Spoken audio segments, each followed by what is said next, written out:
A very good morning, a good afternoon to one and all, a good day. Uh, I'm Dr. Revati, Associate Professor, Academic Counselor from Ambedkar University. I'm here to take up a few sessions on um, English drama. Well, before I begin the session with the PPT, I'd like to kind of give you an introduction of English drama. Uh, Well, drama that itself suggests, like, let us talk about its origin. But before that, let me give you a brief overview of the modules which will be, handling in these online sessions. We have 5 blocks. That is the first block talking about understanding drama, where it talks about the origin and forms of drama and elements of drama. Whereas the second block, which talks about the Renaissance to Restoration. Renaissance to Restoration, and talks about a brief survey, then William Shakespeare's Macbeth, then The Rivals by Richard B. Sheridan. Then coming to the third block, modern English drama. That is, we will be learning, that is the third block where we'll be touching upon a bit about the introduction to modern drama. And then Pygmalion by George Bernard Shaw. And then we have A Doll's House by Henrik Ibsen. Then coming to the fourth block, we have American and African drama, where it is like introduction to American drama. Then Death of a Salesman by Arthur Miller. And then we have Congi's Harvest, which is by Wole Soyinka. Then the fifth block, the last one, which is going to be Indian drama in English and English translation. In this fifth block, we're going to talk about the intro to Indian drama in English. Then we have Girish Karnad, Hayavadana. And then we are going to also learn something about the Indian drama in translation.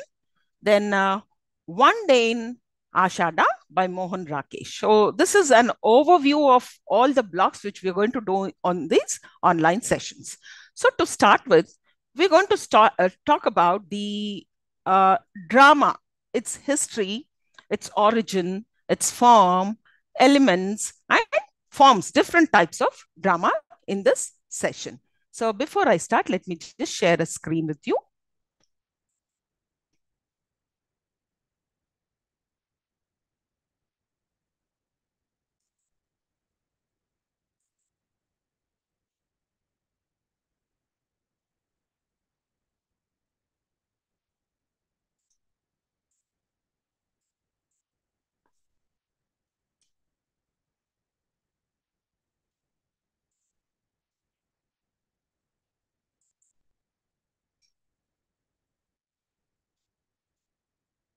Right.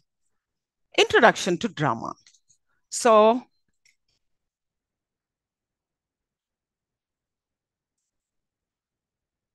well, we all know, I mean, we would have also watched plays and performed on stage, and you must have even watched movies and on television and also in theater or a cinema hall. Okay. Uh, Originally, the term drama, which came from the Greek word action or to act. So, drama and theater developed in ancient Greece between the late 6th and early 4th centuries BCE.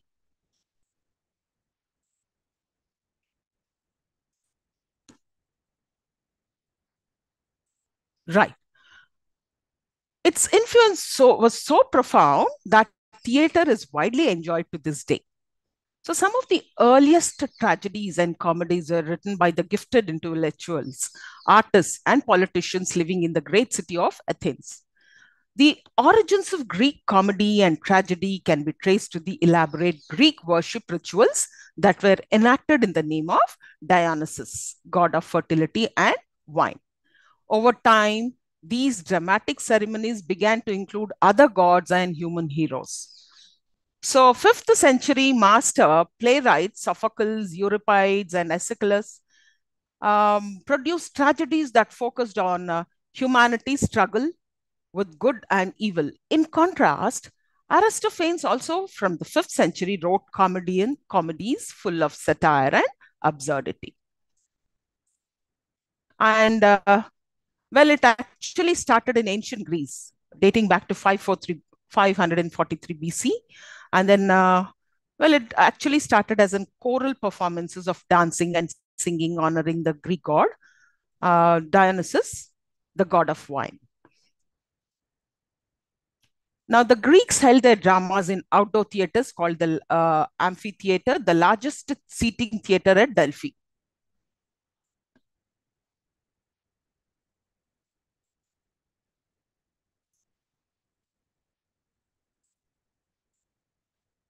When you talk about the types of dramas, basically they can be kind of divided as a tragedy, where tragedy, the character is confronted with a difficult moral choice and usually ends in his or her death. Whereas a comedy, which talks about the humorous entertaining where the of the performance with a happy ending.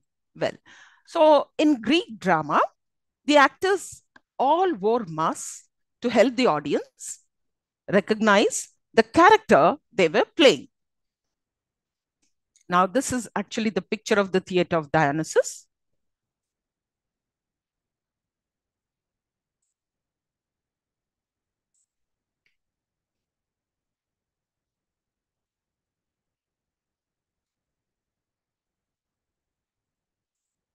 So, unlike short stories and or novels, plays are written for the express purpose or of performance. Actors play roles and present the storyline through dialogue, action, and gestures. As we all know, drama itself suggests that it's a play, it's an enaction, and then this has to be performed. It cannot be read or it cannot be narrated or told. It has to be performed. And mostly it is like, the actors play roles and present the storyline through dialogues, actions, and gestures. For the most part, plays have no narrators. The audience must glean critical information from the action on stage.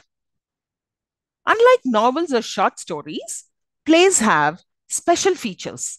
Plays are divided into acts and scenes. Scripts feature lists of characters on and stage directions, which require the reader to pause and visualize the setup. Now, readers and actors must pay close attention to the dialogue in order to understand the characters and actions. Now, when you talk about the elements of drama, playwright, the author of a play. Now, before we start to enact, there is something which is called as you write the script about the play. So that is playwright. And the actors, the people who perform, and it can be anything. It can be, the actors can be to do with human beings, or characters can be sometimes inanimate things, can be an animal or anything.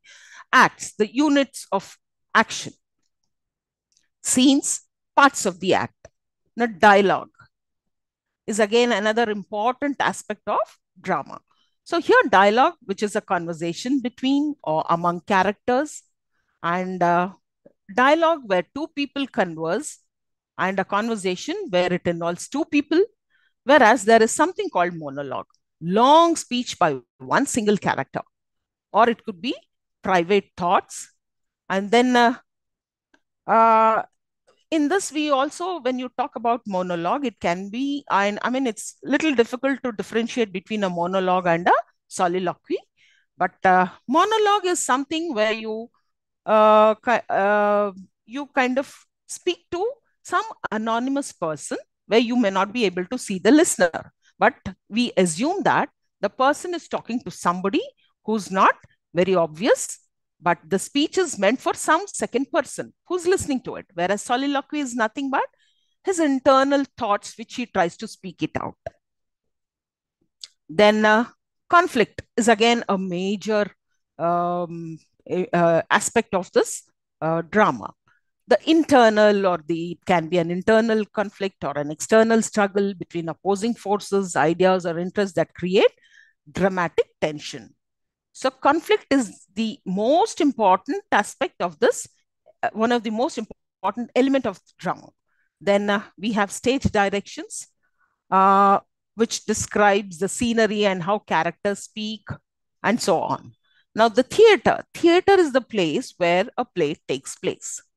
Well, now I think dramas were usually performed on an elevated platform, surrounded by audience sitting all over around the stage, and would sit watching the play happening in a live way. Whereas a film also is, I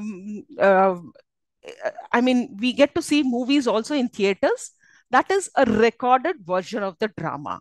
Drama is a live presentation, whereas a movie is a recorded version of the drama.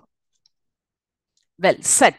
Set is nothing but it talks about the time, the place. I mean, looking at the set, you will be able to denote that whether it is a royal atmosphere or a kind of a very poor kind of a setting or whatever it is. It kind of shows, like, a place or the time, or it could be called as scenery, right? Now, props again are small movable items that the actors use to make actions look real. Characterization is the playwright's technique for creating believable characters. Could be indirect or could be direct. Plot. Now, here comes the overall storyline and sequence of events, which is known as the plot.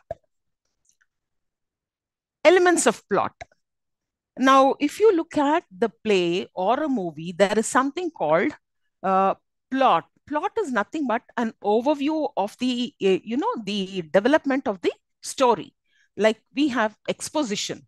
That is where it's just the beginning of a drama where it introduces the characters, setting, and basic situation. Then the rising action. Now, this is very important because from here, the actual, the basic thing for the conflict starts unfolding. Now, presents the central conflict, complications, suspense, and crisis. Now, next is climax, the point of greatest tension. Now, if you look at a kind of an inverted bell, you can see, or a bell's, usually the structure of the plot is kind of a bell shaped thing, and the tip of the bell, it is nothing but the climax, the point of greatest tension. Now, from there on, now slowly things starts resolving. That is called falling action, where it's subsiding intensity. And then denouement, the resolution which ties up loose ends and concludes the action. Denouement is nothing but it could be a happy ending or a sad ending, but it's kind of an ending to whatever has taken place at the climax and the falling action. Now, when we talk about the dialogues, dialogues are again another important aspect of um, drama. Now, dialogues are nothing but it's a kind of, the conversation where it can be monologue. As I told you, it's something to do with one character, soliloquy, and extended speech by one character alone on stage. And they are actually used to express the private thought of one character. Now, this happens when we would like to peep into the thoughts of the character, then the soliloquy comes to play. Because a character standing idly on the stage, we may not understand as to what is happening. But then uh, you have to listen to what exactly going on in his mind. Then soliloquy is something where it is used to express the private thoughts of one character.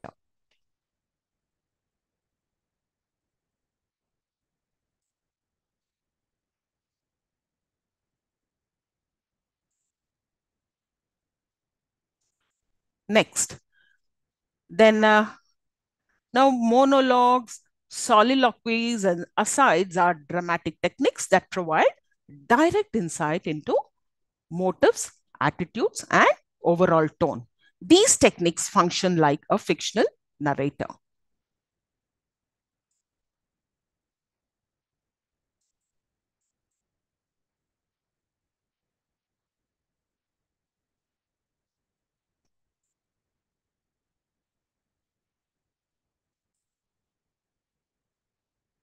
Okay. There are a few more devices where you can even talk about the dramatic irony. Now, playwrights use dramatic irony when they allow the audience to know more than the characters do about a specific situation or incident. Now, for example, in Shakespeare's Hamlet, the audience hears the it is Fendish plot of Claudines and Leatus. Both are determined to see Hamlet dead. So moments later, Hamlet responds to news of the king's great wager and his own impending duel with Leatus by saying, "How ill all's here about my heart." Then coming to the other one is melodrama.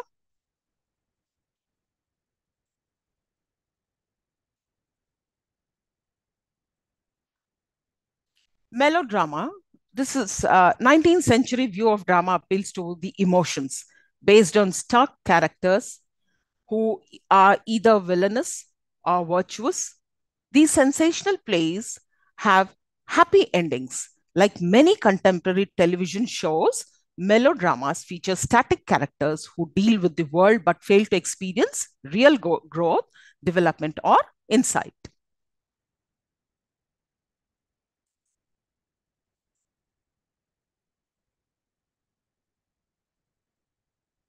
Right.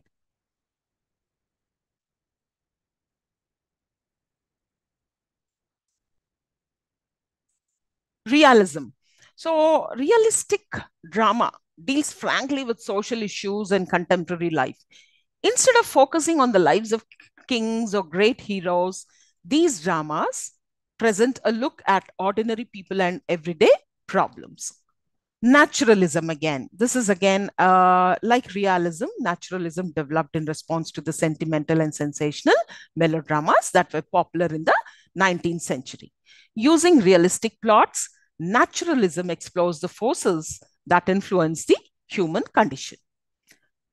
Now, here I would like to mention about the character called the hero, the characteristics of the tragic hero, as explained by Aristotle. Now, one is hamartia. It is the tragic flaw that causes downfall of a hero. Hubris, it is excessive pride and disrespect of hero for natural order. Peripatia, the reversal of fate that the hero experiences. Anagnosis, this moment happens when hero makes an important discovery in the story. Nemesis, a fortune that protagonist cannot avoid, usually due to retribution of his hubris. Catharsis, these are the feelings of the pity and fear that audience feels for the protagonist after his downfall. Next.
Let us talk about types of plays.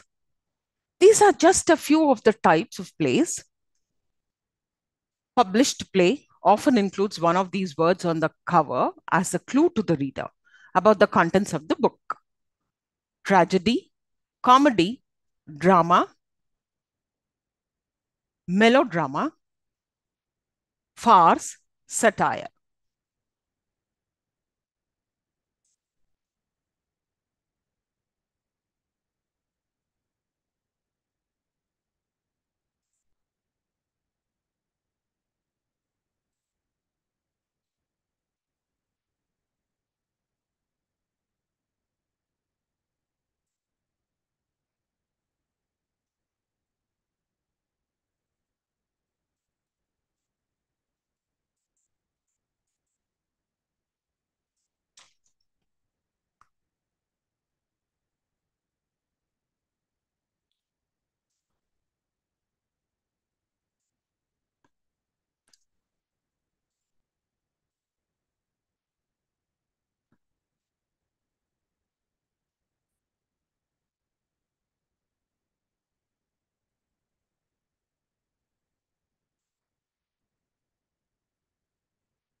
Some plays are serious, others are funny. And some serious plays contain funny scenes or lines, while some funny plays have serious messages or themes. And there are different kinds of funny scenes. It may be helpful to think of plays as being part of a continuum, a line that stretches unbroken from the most serious to the most comedic. Tragedy. Now, tragedy is one of the oldest types of drama. It has been with us since the days of great Greek playwrights, Sophocles, Aeschylus, and Euripides. In general usage, tragedy means something like very sad, but in the study of drama, it has a much more specific meaning. Now, according to Aristotle, uh, oldest definition of tragedy, which includes the following elements. The play must be serious in nature, intending to provide the audience with an emotional catharsis or cleansing by arousing deep feelings of horror or pity. The play must adhere to three unities of time, place, and action. These are called three unities.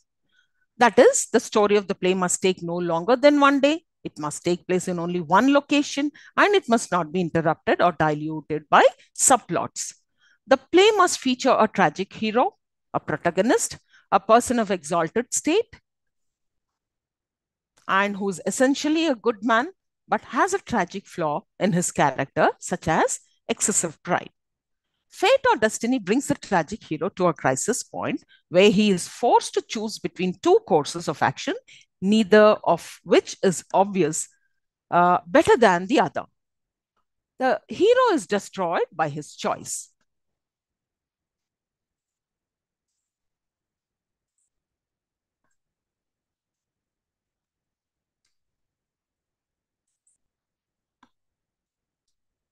Comedy. Now, comedy is a more general term applied to any play that has a happy ending, even if the play isn't funny. Plays ranging from Shakespeare's As You Like It to Oscar Wilde's Lady Windermere's Fan to Anton Chekhov's Uncle Vanya to Neil Simon's The Odd Couple all are comedies. Even murder mysteries such as Agatha Christie's The Mousetrap are technically comedies. Now, melodrama. It is a category for plays about serious subjects where plot is more important than characters and theme. Characters tend to be rather flat and they don't change or develop during the course of the play. Murder mysteries and suspense thrillers fit into this category. Sentimental drama, it's a soap opera category. Serious objects are treated in a serious manner. Plot and character are more important than theme. There is usually a heavy emphasis on the emotions of the characters.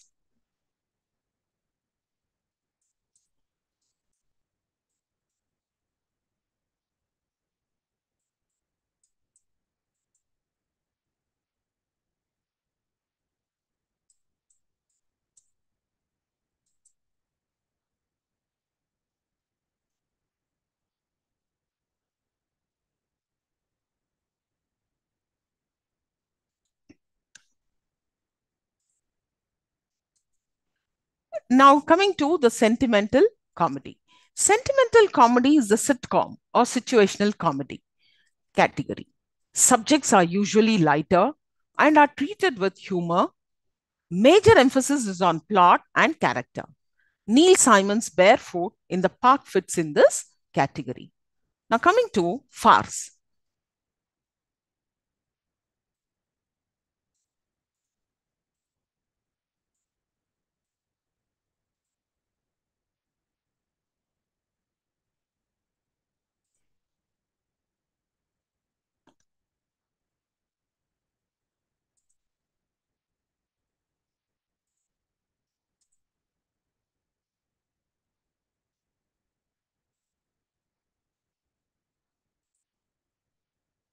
Farce is often called low comedy. The emphasis is almost entirely on plot, with body jokes and physical humor. Elements of farce include such things as chases, disguises, talking at cross purposes, and slapstick, pratfalls, slipping on banana peels, etc. Now, theater of the absurd. Theater of the absurd contains elements of many other types. It's usually defined by its underlying theme of the meaningless nature of life. Often, the very structure of the play reinforces this idea, as in Ionesco's The Bald Soprano. Now, comedy of manners is a high comedy category. The emphasis is on the cleverness and witty dialogue of the characters, who are usually members of the upper class. The great comedies of the English Restoration and 18th century. Uh, and whilst the importance of being earnest fit in this style. Now, satire is also considered to be high comedy. In satire, the playwright pokes fun at social customs and current fashions, sometimes including specific individuals of the times, perhaps in some efforts to change the current thought and behavior. So, Aristophanes satirized many elements of Greek culture in his plays. Moliere satires such as the imaginary invalid, Tartuffe, and the would-be gentleman were sometimes so biting that his career was threatened. Parody. Parody is a specific form of satire in which a very familiar play, song, movie, etc., is recreated in a humorous way, poking fun at the original version. Now, coming to the musical comedy. Musical comedy is possibly America's only original contribution to dramatic literature. It features spoken dialogue combined with songs and dances. And since Oklahoma by Rogers and Hammerstein, the songs are integrated into the action, a real change from the older operetta form. Social drama. It is a serious counterpart of satire. Current social problems are examined in a serious manner. Modern serious plays dealing with homelessness, for example, or drug addiction or child abuse or teen violence would fit within this category. If their intent seems to be change prevailing attitudes and policies.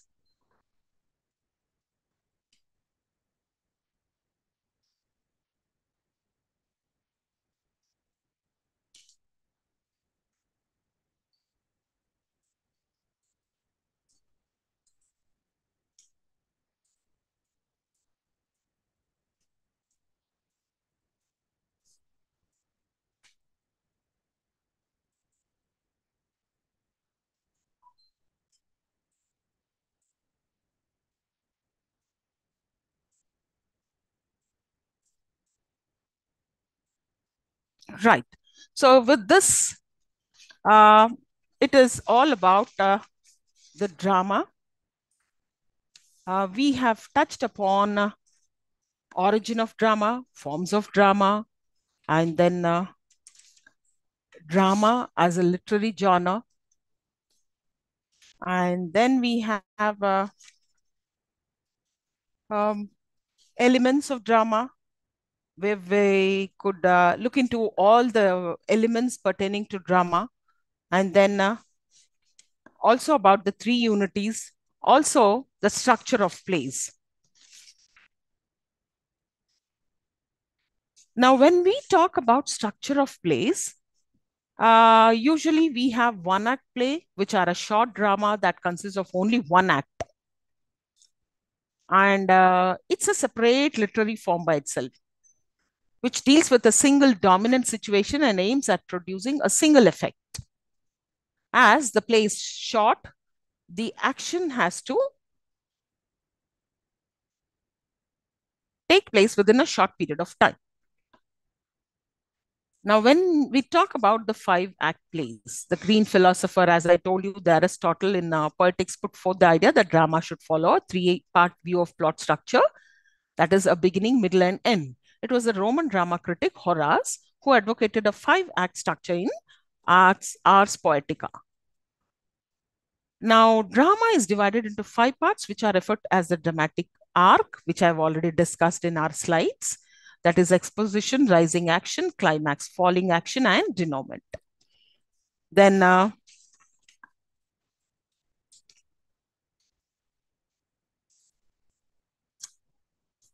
let us just throw a glimpse on films, which are where we can discuss a few terms and definitions about films. Now, film is a short story or event which is recorded by a camera as a set of moving images and shown in a cinema or on television.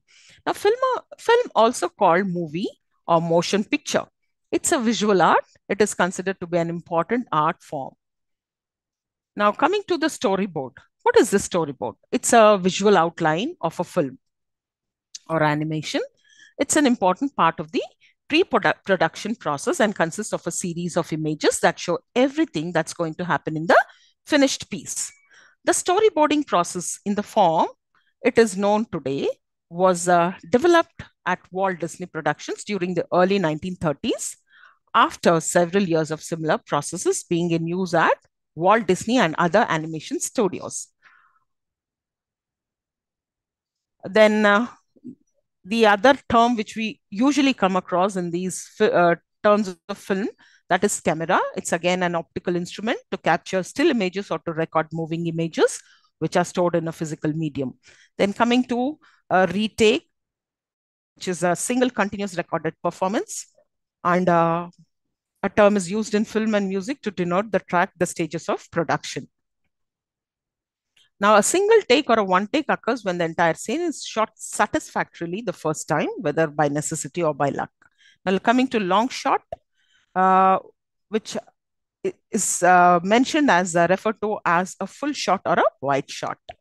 Now, zoom, which is again zooming in filmmaking and television production, refers to the technique of changing the focal length of a zoom lens. And during a shot, this technique is also called a zoom. Now, coming to editing, on its most fundamental level, film editing is the art, technique, and practice of assembling shots into a coherent sequence. The job of an editor is not simply to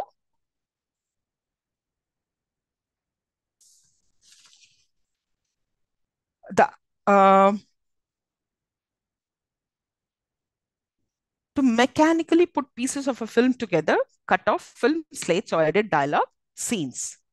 Now, a film editor must creatively work with the layers of images, story, dialogue, music, pacing, as well as the actors' performances to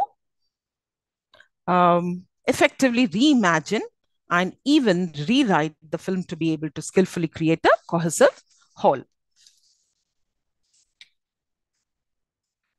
Right.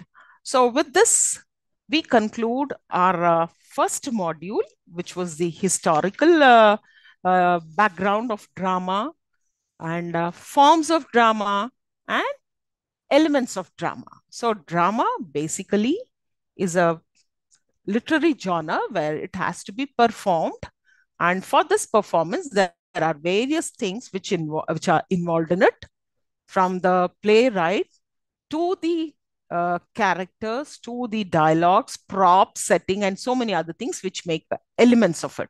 And there are other literary devices also which make up this drama.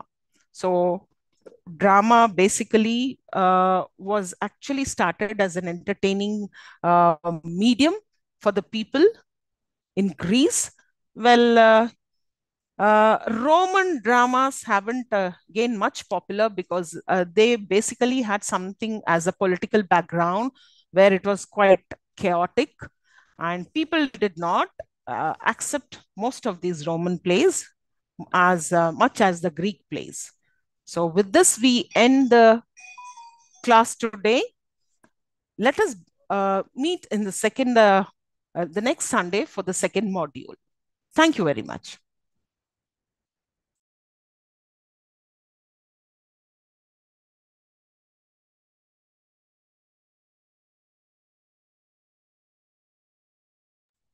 Well, just reminder, in case you have any doubts or you have something to ask, you can come up with your doubts in the next class. That is again next Sunday from from 3 to 4. And any queries pertaining to the previous or the present module also can be raised in the second session. And that's it for today. Thank you.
Well, I see a participant here.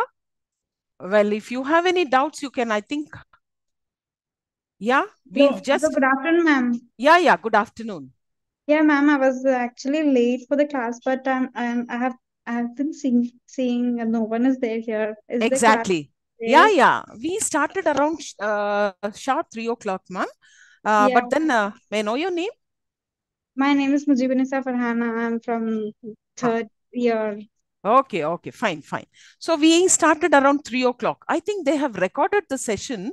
Okay, So it was all about drama in literature. okay, okay. Yeah, so today we Ma'am, are, I huh, wanted to know about the attendance and all that stuff because I haven't huh, attending offline classes. huh. So, what Oh, is the next step I have to take, like, for me to maintain the attendance?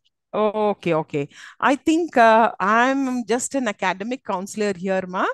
Maybe if you Okay. can, if you can talk to your, the, lecturers or probably the person in charge for this, yeah, maybe you'll have an idea about it. But then, see, basically, more than the attendance, you following the lesson is very important. I think you can watch YouTube videos and all that. Yes, ma'am. Yeah. Is there a specific percentage for you to put in as an attendance, ma? Actually, ma'am, I have seen it later on that at least 50% of the Oh, attendance in the offline classes is essential. But uh-huh. unfortunately, I haven't attended the offline classes, so I thought to Uh-huh. attend the online class. Uh-huh. So I was looking for it to cope Oh, up. right. That's great then. Why don't you attend online sessions? Because every Sunday we'll be having it. Yeah.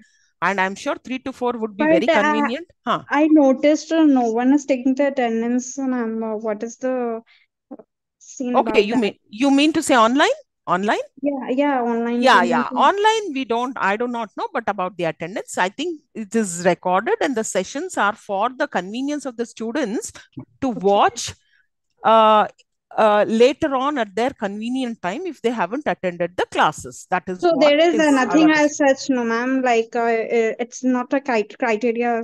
Yeah, Attendance, no, yeah. nothing as Attendance is such. not I a was not, criteria. no, Okay, because I was not instructed anything about attendance. okay, ma'am. So, Thank you so much. I was yeah, so yeah. worried about it because Uh-huh. I'm also an married girl. So I understand. yeah, Ma, I understand. I don't get the time to Time, attend I these kinds. understand. True. Um, I know. That's the reason okay, why ma'am. Thank you university for takes so, being so cooperative, ma'am. Thank you yeah, yeah. so much. Most Means a welcome, lot. ma. Most welcome. Yeah. Okay, ma'am. Thank you so much. I'll Welcome, dear. follow up in the next class, ma'am. Sure. So every Sunday we will have it. Yeah, okay, ma'am. Yeah. Looking forward for the next class. Yes, dear. Thank you so much. Bye bye. Bye. Take care. Yeah.